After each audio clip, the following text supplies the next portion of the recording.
পার্বত্য খাগড়াছড়িতে সংগঠিত সহিংসতা ও অবরোধকে কেন্দ্র করে মারমা সম্প্রদায়ের দুটি সংগঠন বাংলাদেশ মারমা ঐক্য পরিষদ ও মারমা উন্নয়ন সংসদ এক যৌথ বিবৃতি প্রকাশ করেছে।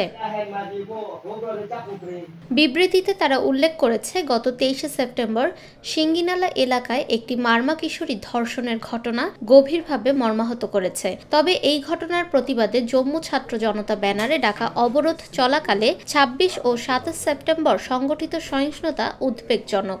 তারা স্পষ্ট জানিয়েছে যে শান্তিপ্রিয় মারমা জনগোষ্ঠী বা উক্ত সংগঠনের কোনো অংশ এই সহিংসতার সঙ্গে সম্পর্ক নেই। খাগড়াছড়ি পার্বত্য জেলার চলমান সংঘাতময় পরিস্থিতি নিয়ে মারমা সম্প্রদায়ের দুই সংগঠনের যৌথ বিবৃতি।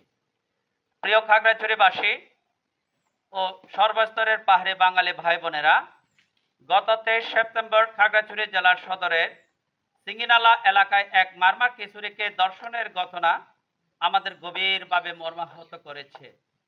একই সাথে এই ঘটনার প্রতিবাদে জম্মু ছাত্র জনতা এর ব্যানারে ঘোষিত অবরোধ কর্মসূচির প্রেক্ষিতে গত 26 ও 27 সেপ্টেম্বর যে সংঘাত ও সহিংসতা সংঘটিত হয়েছে তাতে আমরা গভীর উদ্বেগ প্রকাশ করছি এবং তীব্র নিন্দা জানাচ্ছি।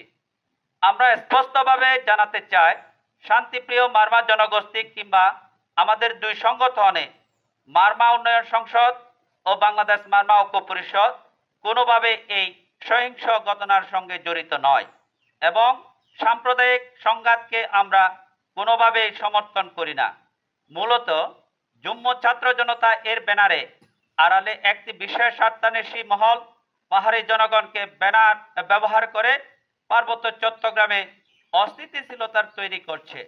এই ষড়যন্ত্রের ফাঁদে পা না দিয়ে আমরা মারমা জনগোষ্ঠী সহ পার্বত্য চট্টগ্রামে বসবাসরত পাহাড়ি বাঙালি সকল নাগরিককে সজাগ থাকার আহ্বান জানাচ্ছি। বিবৃতিতে সরকারের প্রতি আহ্বান জানানো হয়েছে দ্রুত ঘটনার সঙ্গে জড়িতদের গ্রেফতার ও বিচারের ব্যবস্থা নিতে। পাশাপাশি অবরোধ আহ্বানকারীদের সাধারণ মানুষের নিরাপত্তা বিবেচনা করে অবরোধ প্রত্যাহার করার জন্য অনুরোধ করা হয়েছে। পাহাড়ি বাঙালি জনগণকেও শান্ত ও সহনশীল থাকার পরামর্শ দেওয়া হয়েছে।